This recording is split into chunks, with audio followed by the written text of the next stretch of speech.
Ashama harka fuunee akkam jirtan daawwattootaa fi hordoftoota Jirraa Miidiyaa Neetwoorkii kun oduu ijoo torbaniiti.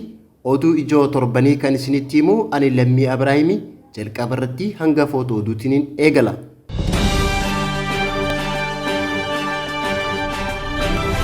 Itti aanaa muummee ministeera Itoophiyaa obbo Dammaqaa Mokonnon dhaabbilee idil addunyaa waliin mari'atan.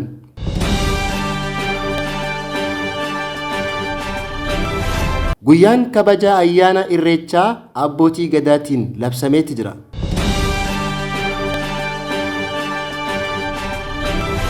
Paarkiin biyyaalessaa gaarreen Baalee hambaa uumamaa addunyaa ta'uudhaan galmaa'eeti jira. Kunneen hanga footoo oduutii bal'ina oduu kanaa akka armaan gaditti isinii dhiyeessina.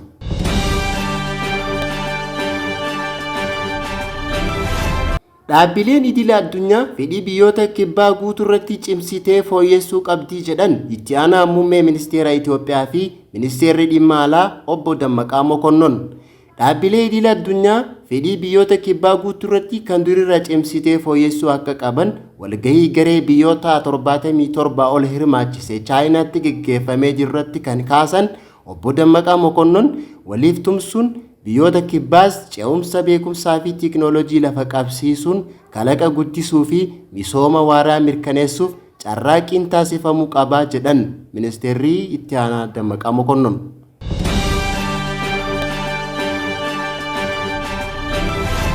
Akka aadaa Oromootti waggaatti yeroo tokko kabajamuun kan beekamu wayita bacaqiin gannaa dabree waggaa naanna'uudhaan jalqabbiin booqaa birraatti galateeffannaa waaqaatiif kan wal gahamu ayyaanni irreechaa ayyaana guddaa uummanni Oromoo kabajuu fi gaanfa Afrikaa bira dabree ayyaana sadarkaa addunyaatti kabajamuun beekamu waggaa ta'u ayyaana irreechaa bara 2016 kanaanis guyyaan kabaja ayyaanichaas hora Finfinneetti fulbaana 26 hora Harsadeetti ammoo fulbaana 27 bara 2016 akkaataa duudhaa fi safuu isaa ganamaa eeggateen akka kabajamu gamtaan abbootii gadaa Oromoo ibsa miidiyaaleef kennaniin beeksisaniiti jiran.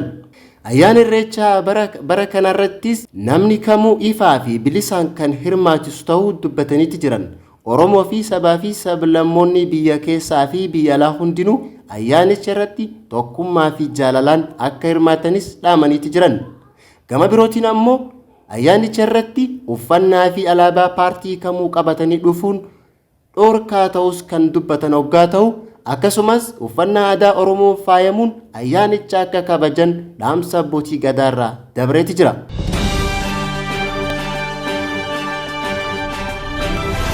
Paarkiin biyyaalessaa gaarreen Baalee hambaa uumamaa addunyaa ta'uudhaan galmaa'eeti jira.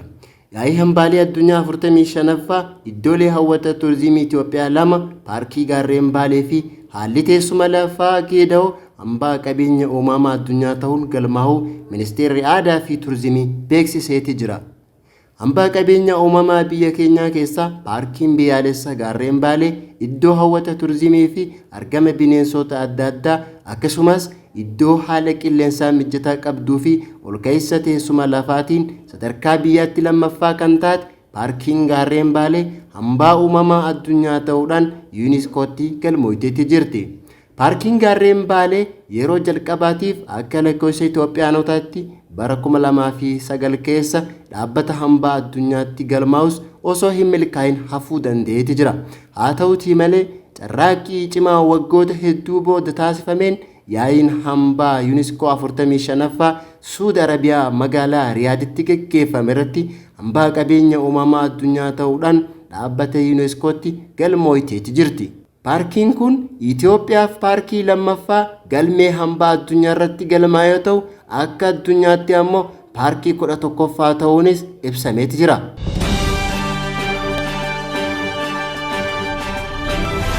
Egaan daawwattoota Jirraa Miidiyaa Neetwoorkii oduun hamma ammaatti dhageeffattan kanaadha. Oduu torbanii birootiin hamma walitti deebinutti torban gaarii torban milkii isiniif haa ta'u jecha oduu kan isinitti hime ani Lammii Abrahaamii hora bulaa deebanaa isiniin jenna.